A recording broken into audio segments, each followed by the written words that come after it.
स्वागत है आप सभी का आपके अपने परिवार कादरी स्टडी पॉइंट पर।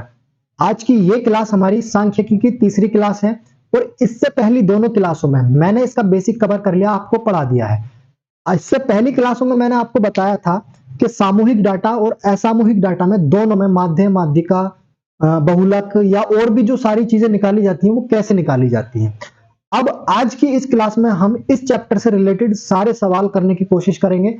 इसमें प्रीवियस ईयर के क्वेश्चन भी देखेंगे और जो क्वेश्चन बन सकते हैं एग्जाम में, आने वाले एग्जामों में, उन पर डिस्कस करेंगे। तो आइए शुरू करते हैं आज की अपनी क्लास और बढ़ते हैं पहले सवाल की तरफ। देखिए क्वेश्चन नंबर 1 आपको दिया गया है। नीचे दिए गए आंकड़ों का माध्य 6 है। माध्य 6 है तो P का मान बताओ। ठीक है, माध्य कैसे निकालते थे हम, याद करो। माध्य बराबर निकालते थे sigma F x upon sigma F, यही निकालते थे। अब यहां पर x की वैल्यू है, f की वैल्यू है, तो यहां से मुझे पहले क्या निकालना पड़ेगा, मुझे यहां से एफ एक्स की वैल्यू निकालनी पड़ेगी। ठीक है, क्योंकि मुझे एफ एक्स की वैल्यू चाहिए। अब मैं यहां पर देखता हूं 3 दूनी 6, 4 दूनी 8, 6 तिया 18, 10 एकम 10। अब इस 2 की गुणा जब मैं p इससे करूंगा p प्लस 5 से, तो ऐसे लिख देता हूं लो। ठीक है, ताकि बाद में अच्छे से समझ में आ जाए चीजें। दूसरा, मुझे आवृत्ति जो होती है हमारी, फ्रीक्वेंसी जो होती है, उसका योग भी चाहिए। तो इसको जोड़ लेंगे, 3 और 2 5 और 3 8 और 1 9 और 2 11। ठीक है, 11, कुछ नहीं करना है, सिंपल। माध्य आपको दिया है 6 बराबर, इसका योग ऊपर लिख देंगे 6 8 18 प्लस 10। अगर मैं इसकी गुणा करूं तो 2p प्लस ये आ जाएगा 10, 5 दूनी 10। ठीक है, इसकी गुणा मैंने अंदर खोल दी, p से 2 की गुणा करेंगे 2p हो जाएगा और 5 की 2 से गुणा करेंगे 10 हो जाएगा। नीचे आ जाएगा टोटल 11, किसकी वैल्यू, f की वैल्यू। ठीक है, ये चीज समझ में आई कैसे मैंने डाटा रखा, कैसे सजाया।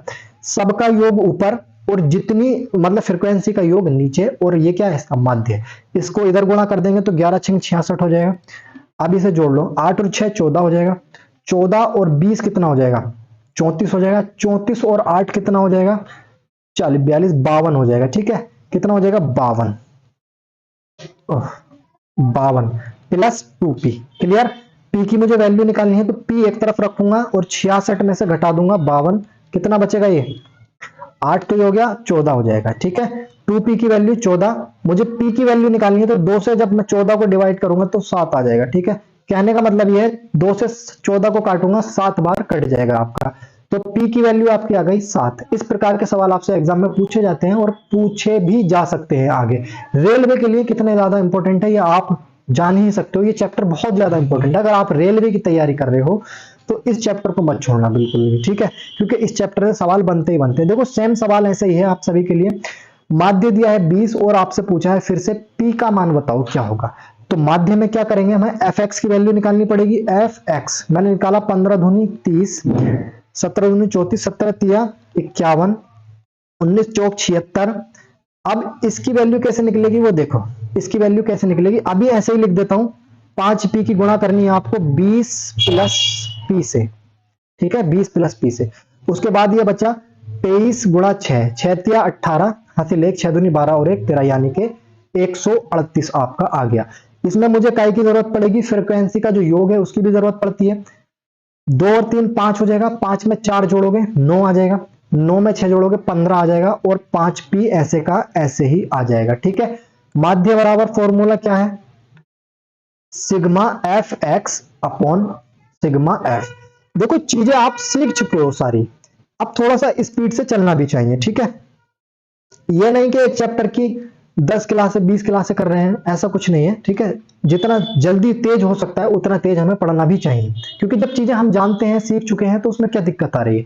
ठीक है, अब देखो अगर मैं माध्य बराबर लिखूं तो माध्य कितना दिया है, 20 दिया है, बराबर इस सब का योग करना पड़ेगा मुझे, 30 51 76, और देखो 5 की गुणा मैं अंदर कर रहा हूं, अब 5 दूनी 10 यानी कि 100p।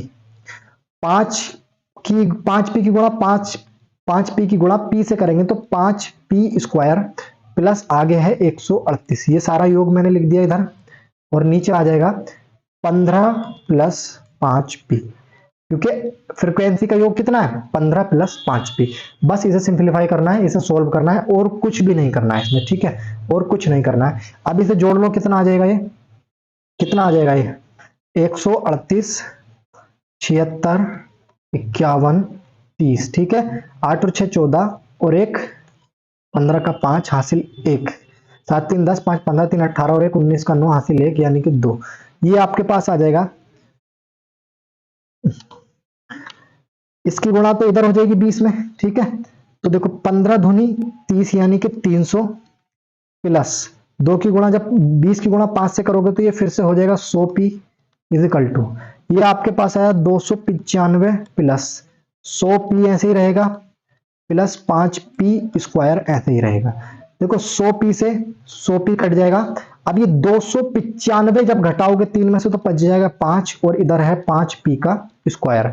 इस 5 से ये 5 भी काट दो तो पी स्क्वायर बराबर 1, और पी स्क्वायर बराबर 1 है तो पी बराबर कितना हो जाएगा, पी बराबर भी 1 ही हो जाएगा, ठीक है। तो उम्मीद है ये सवाल आपको अच्छे से समझ में आ गए होंगे। 2 सवाल मैंने इस तरह के लिए थे, ये सवाल पूछे जाते हैं आपसे, ठीक है। नेक्स्ट क्वेश्चन की तरफ चलते हैं। देखिए एक बहुत ही शानदार क्वेश्चन आपसे मैं डिस्कस करता हूं। ये तीसरा क्वेश्चन बाद में करेंगे, पहले चौथा क्वेश्चन करते हैं। देखो चौथा क्वेश्चन है, एक पासे को 1 2 3 4 5 6 के परिणामों की बारंबारता के साथ 1000 बार फेंका जाता है, जैसे कि निम्नलिखित तालिका में दिया गया है। 5 से बड़ा, ये का नहीं है, 5 से बड़ा या उसके बराबर, सही है। पासा कितनी बार 5 से बड़ा या उसके बराबर आ सकता है ये बताना है। तो सबसे पहले देखो 5 कितनी बार आ रहा है, 5 आ रहा है 175 बार, ठीक। तो 5 तो आ जाएगा 175 बार, और उससे बड़ा, 5 से बड़ा क्या है 6, 6 कितनी बार आ रहा है 190 बार, तो 190। 5 या 5 से बड़ा, इसको जोड़ दो कितना आ जाएगा 375। 5 9 7 और 9 16 का 6 हासिल 1 365, सॉरी 75 नहीं 365 बार आ जाएगा। 5 या 5 से बड़ा कितनी बार आ जाएगा 365 बार आ जाएगा। क्लियर है। नेक्स्ट क्वेश्चन देखते हैं, क्वेश्चन नंबर 5। एक पासे को, सेम क्वेश्चन है, 150 बार फेंका जाता है, परिणाम 1 2 3 4 5 6 की बारंबारता के साथ होता है। पासा समझ रहे हो, जो लूडो खेलते हैं ना हम, उसमें नंबर होते हैं ना 1 2 3 4 5 6 7, जैसा कि निम्नलिखित तालिका में दिया गया है। पासे पर आने वाली संख्या कितनी बार अभाज्य संख्या है। अभाज्य संख्या आपको पता होनी चाहिए। अभाज्य संख्या, अभाज्य संख्या आप क्या क्या मानते हो, 2 है इसमें, 3 है इसमें, 5 है इसमें, ठीक है। 2 3 5, 2 जो होता है वो सम अभाज्य संख्या होती है, लेकिन है तो अभाज्य। तो देखो 2 आएगा, 3 आएगा और 5 आएगा, ठीक। तो 2 कितनी बार आ रहा है 43 बार, 3 कितनी बार आ रहा है 33 बार, और 5 कितनी बार आ रहा है 10 बार, ठीक है। कितनी बार आ रहा है 10 बार। 46 और 76 और 10 86, कितनी बार आएगा 86 बार। जोड़ लो, 3 और 3 6, 4 3 7 और 1 8, 86 बार। कितनी बार आ सकता है 86 बार। अभाज्य संख्याएं 86 बार आ सकती हैं। ये जो फ्रीक्वेंसी दी गई है ना, उसमें यही है कि 1 जो आ रहा है वो 22 बार आ रहा है, 2 जो आ रहा है वो 43 बार आ रहा है, 3 जो आ रहा है वो 33 बार आ रहा है, 4 जो आ रहा है वो 13 बार है, 5 जो आता है वो 10 बार, और 6 जो आता है 28 बार आता है। तो ठीक है, अभाज्य संख्याएं थी हमारे पास 2 3 और 5, ये कितनी कितनी बार आ रही है ना, जोड़ लेंगे तो हमारा आंसर निकल जाएगा। नेक्स्ट क्वेश्चन जो रह गया था उसको देख लो, बहुत आसान है ये। कैसे होगा देखो, बहुलक ज्ञात करना है। बहुलक का मतलब क्या होता है, जो संख्या ज्यादा बार आई हो, बहुत बार आई हो। जैसे मैं 1 2 3 2 4 2 5 2, इसमें अगर आपसे बहुलक पूछूं तो आप कहोगे इसका बहुलक 2 होगा सर। 1 2 3 4 बार 2 आया है, सबसे ज्यादा बार आया है, और कोई संख्या इतनी बार नहीं आई, चाहे और ले लो 5 3, इस तरह से जो सबसे ज्यादा बार आया होता है वही क्या होता है, बहुलक होता है। अब यहां पर देखो 3 आया 18 बार, 5 आया 19 बार, 6 आया 25 बार, तो ये 25 ही सबसे ज्यादा बार आया है, 25 बार आया है 6, तो यही आपका क्या हो जाएगा, बहुलक हो जाएगा। 6 आंसर आपका इसका हो जाएगा। सबसे ज्यादा बार कौन आया, 6 आया। कितनी बार आया, 25 बार आया, ठीक है। नेक्स्ट क्वेश्चन की तरफ चलते हैं, क्वेश्चन नंबर 6। क्वेश्चन नंबर 6 देखो क्या बोल रहा है, यदि ए बी और सी क्रमशः आंकड़ों की माध्यिका बहुलक परास है, ठीक है, परास है, तो 8 5 4 3 2 7 3 10 9 17 12 3 8 4, ये आंकड़े दिए हैं आपको, ठीक है। ये क्या है आपके पास, आंकड़े हैं। तो 3a - 2b + c का मान बताना है। अगर आपके पास आंकड़े ये दिए गए हैं तो सबसे पहले इन्हें आरोही क्रम में सजा लेते हैं। आरोही क्रम में जब आप इसे सजाओगे तो सबसे छोटी संख्या आएगी 2, फिर उसके बाद 2 कहीं और है, नहीं है, फिर देख लेते हैं 3 और है, हाँ है, 2 बार है, 3 बार है, सॉरी, एक बार, दो बार, तीन बार, सही है। उसके बाद देख लेते हैं चार कितनी बार है, एक बार और दो बार, चार है हमारा, दो बार। उसके बाद पांच देख लेते हैं, पांच कितनी बार है, पांच एक बार ही है। उसके बाद देख लेते हैं छह है, छह नहीं है, छह को छोड़ देंगे। सात है, हाँ है, कितनी बार, एक बार है सात। फिर देखते हैं आठ कितनी बार है, दो बार है आठ, आठ आठ, ठीक है, आठ हो गया। आठ के बाद नौ देख लेते हैं, नौ कितनी बार है, एक बार है। फिर उसके बाद दस देख लेते हैं, दस भी एक बार है। ग्यारह नहीं है, बारह है, बारह है, फिर सत्रह है। क्लियर। कितने नंबर थे, दो चार छह आठ दस बारह चौदह, दो चार छह आठ दस बारह और चौदह। क्लियर। आरोही क्रम में मैंने इसे फिक्स कर लिया बिल्कुल। अब पूछो क्या पूछना है। ए बी सी क्या है, आंकड़ों की माध्यिका है, माध्यिका। जब ये कितने नंबर है, 14 नंबर है, सम संख्या है, माध्यिका निकालो पहले इसकी, माध्यिका। जब सम होता है तो, जब सम है, ये क्या है, सम है। सम का मतलब क्या है, 14 नंबर है और 14 क्या है, सम है। तो देखो 14 में से अगर मैं सात सात डिवाइड करता हूं तो 14 हो जाएगा।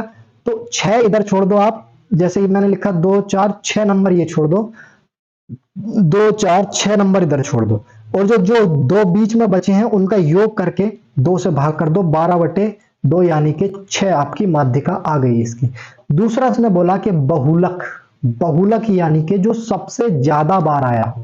सबसे ज्यादा बार क्या आया इसमें, मुझे लगता है 3 आया है, ठीक है। तो बहुलक क्या हो जाएगा आपका, बहुलक हो जाएगा इसमें 3, ठीक है, बहुलक 3 हो गया। उसके बाद उसने पूछा परास। परास क्या होता है, पहली क्लास में ही सिखाया था परास। सबसे बड़ी संख्या यानी कि 17 माइनस सबसे छोटी संख्या बराबर 15, ये होता है आपका परास। सबसे बड़ी संख्या में से सबसे छोटी संख्या घटा दो, आपका परास निकल जाएगा, ठीक है। अब तीनों चीजें आपके पास आ गई हैं। माध्यिका क्या थी आपकी ए, और बहुलक क्या था बी, और 15 यानी कि परास क्या था सी। तो 3a यानी कि 6 माइनस 2b यानी कि 3 प्लस c यानी कि 15, इसकी वैल्यू निकालनी है।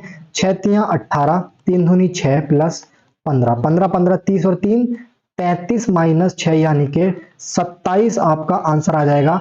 ऑप्शन नंबर डी बिल्कुल सही आंसर हो जाएगा इस सवाल का, ऑप्शन नंबर डी, ठीक है।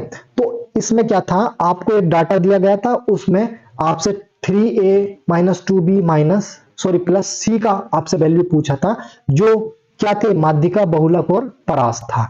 तो तीनों चीजें आपको निकाली, माध्यिका निकाली, बहुलक निकाला और परास निकाला, और वैल्यू उनकी जगह स्थान पर रख दी। नेक्स्ट क्वेश्चन देखेंगे, आसान है सब ये।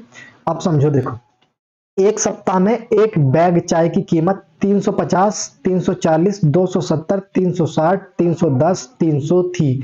इसका परास निकालना है। परास क्या होता है, मैंने तुम्हें बताया था, सबसे बड़ी संख्या। सबसे बड़ी संख्या क्या है, 350, सॉरी 360। सबसे बड़ी संख्या क्या है, 360, ठीक है। और सबसे छोटी संख्या, सबसे छोटी संख्या इसमें से 270। क्लियर। घटा दो, कितना आएगा, 0। 16 में से 7 गया 9, बस 90। क्या आ गया, 90 इसका आंसर हो जाएगा। ऑप्शन नंबर डी आपका बिल्कुल सही आंसर होगा। समझ पा रहे हो परास क्या है, सबसे बड़ी संख्या में से सबसे छोटी संख्या घटा दो, आपका परास निकल जाता है। नेक्स्ट क्वेश्चन देखें, क्वेश्चन नंबर 8। पूछा है आपसे, एक डाटा दिया गया है 2 4 5 6 5 4 3 5 3 1 7, बहुलक बताना है क्या होगा इसमें। अगर मैं 3 को देखता हूं तो 1 2 2 बार आया 3, ठीक है। 5 आया 2 बार, 5 भी 3 बार आया है, देखो 5 भी 3 बार आया है, और 3 आया है 2 बार केवल। तो सबसे ज्यादा बार कौन आया, 5 ही आया है, तो बहुलक हो जाएगा आपका 5। जो सबसे ज्यादा बार आया हो वही क्या होता है, बहुलक होता है। क्लियर। तो ये तो आसान था। अब यदि निम्नलिखित आंकड़ों का बहुलक 14 है तो k का मान बताओ। बहुलक दिया है उसने 14, यानी कि इस आंकड़ों में जो है 14 सबसे ज्यादा बार आया होगा। चेक करो, 11 आया, ठीक, 8 आया, ठीक, 9 11 12 15 14, 14 तो एक ही बार आया है, 14 तो एक ही बार आया है। तो ये ज्यादा बार कैसे हो गया बताओ, ज्यादा बार तो नहीं हुआ ये, क्योंकि 11 तो 2 बार आया है। इसका मतलब ये है कि 2 बार से ज्यादा बार आएगा 14। एक बार दिया है तो इसका मतलब ये है यहां दोनों की जगह क्या बनेगा, 14 बनना चाहिए। यहाँ दोनों की जगह क्या बनना चाहिए 14। तो कैसे बनेगा 14, जब मैं इसमें 15 रखूंगा तभी तो। के की वैल्यू अगर मैं यहाँ पर 15 रख दूं तो ये 14 बन जाएगा और ये भी 14 बन जाएगा। अब देखो एक बार, दो बार, तीन बार हो गया, सबसे ज्यादा बार हो गया 3 बार, तो बहुलक क्या हो जाएगा 14 हो जाएगा। ठीक है, इस प्रकार का सवाल भी पूछा जा सकता है। हो सकता है आपको डाटा देके बहुलक पूछ ले, हो सकता है बहुलक देके कोई नंबर मिसिंग कर दे और वो नंबर आपसे पूछ ले। तो उम्मीद है ये समझ में आ गया होगा। 14 इसमें क्या हो जाएगा बहुलक, कैसे, के की वैल्यू अगर मैं 15 रखता हूं तो यहां भी 14 बन जाएगा, यहां भी 14, और ये 14 हो जाएगा 3 बार। जब 3 बार हो जाएगा तो इस डाटा में सबसे ज्यादा बार हो जाएगा और यही इसका बहुलक हो जाएगा। क्वेश्चन नंबर 10 देखेंगे। देखो क्वेश्चन नंबर 10 है, डेटा सेट की माध्यिका ज्ञात करनी है। माध्यिका 4 नंबर है, सम है, 4 नंबर है यानी कि सम है, तो बीच के 2 नंबर लेंगे 8.4 प्लस 3.6 और 2 से भाग कर देंगे। 6 4 10 का 0 हासिल लगाएगा, 8 3 11 और 1 12 बटे 2 यानी कि 6 इसका आपका क्या आ जाएगा माध्यिका आ जाएगी। ठीक है, तो इसकी माध्यिका कितनी आ जाएगी 6 आ जाएगी। उम्मीद है आप सभी को जो मैंने बताए हैं क्वेश्चन पढ़ाए हैं वो सब अच्छे से समझ में आ गए होंगे। अगर वीडियो अच्छा लगा है, क्लास पसंद आया है तो चैनल को सब्सक्राइब जरूर कर ले। मिलते हैं नेक्स्ट वीडियो में इसी तरह के क्वेश्चंस के साथ। तब तक के लिए जय हिंद।